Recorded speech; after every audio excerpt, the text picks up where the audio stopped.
The Whispers of Udoka. In the tranquil village of Nonko, where the rooster's crow marked the rhythm of life, a woman named Udoka arrived one fateful evening. Draped in vibrant Ankara fabric, her beauty was arresting, a cascade of dark, lustrous hair, eyes that sparkled like the stars above the palm trees, and a voice that seemed to sing even when she spoke. Her presence was a mystery. Some said she was fleeing an abusive marriage, others whispered she was a widow seeking a fresh start. Whatever her story, she quickly became the center of attention. The men noticed her grace, the women her aura of danger, though neither group could articulate why. Udoka's first friendship was with Chokudi, the village's blacksmith. A devoted father and husband, he was known for his integrity. But Udoka, with her enigmatic charm, found a way into his life. She visited his forge, claiming she needed a new blade for farm work. Her visits became frequent, and soon, Chokudi was offering to deliver her tools personally.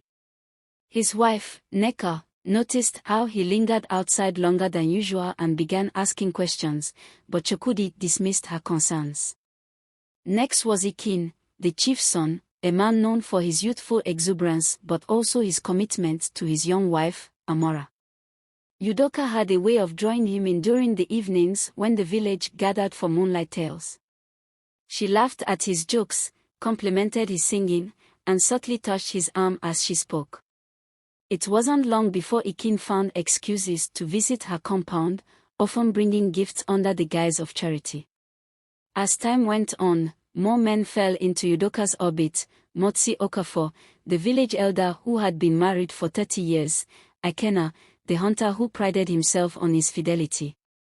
Each man seemed to find in Udoka what they thought was missing at home: a kind ear, an admirer of their talents, a spark of adventure. The women of Nonko, bound by shared frustration and a sense of betrayal, began to unite. They noticed their husbands returning home later, their excuses weak and their gazes evasive. Meetings were held in hushed voices behind closed doors. Mama Chinyere, the oldest woman in the village, decided it was time for action. "She may be beautiful, but she cannot outwit us," Mama Chinyere said. "We must remind our men where their loyalties lie." The women devised a plan. One evening, during the village's weekly gathering at the square, they confronted Udoka directly.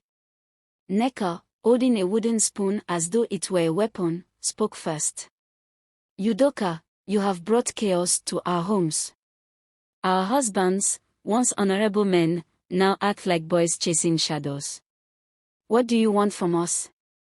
Udoka, calm as a morning breeze, rose from her seat. Her smile was disarming, her voice soft yet firm. "Your husbands came to me willingly. I offered no promises, no lies. If they strayed, perhaps it is not I you should question but the love you claim to share." Her words struck like lightning. The women were stunned into silence. Could it be true? Had they grown complacent in their marriages, blind to their husbands' needs and desires? The silence was broken by Mama Chinyere. "Perhaps there is truth in your words, but it is you who has sowed discord here. Leave this village and let us rebuild what you have broken." Udoka gazed at the crowd, her expression unreadable. Then, with a graceful nod, she agreed. The next morning, Udoka packed her belongings and left as quietly as she had arrived. Her departure left a mixture of relief and unease. The men, ashamed and exposed, faced their wives' wrath.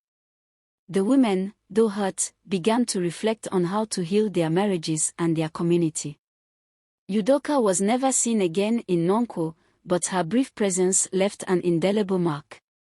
She had exposed vulnerabilities the villagers had ignored for years, forcing them to confront uncomfortable truths.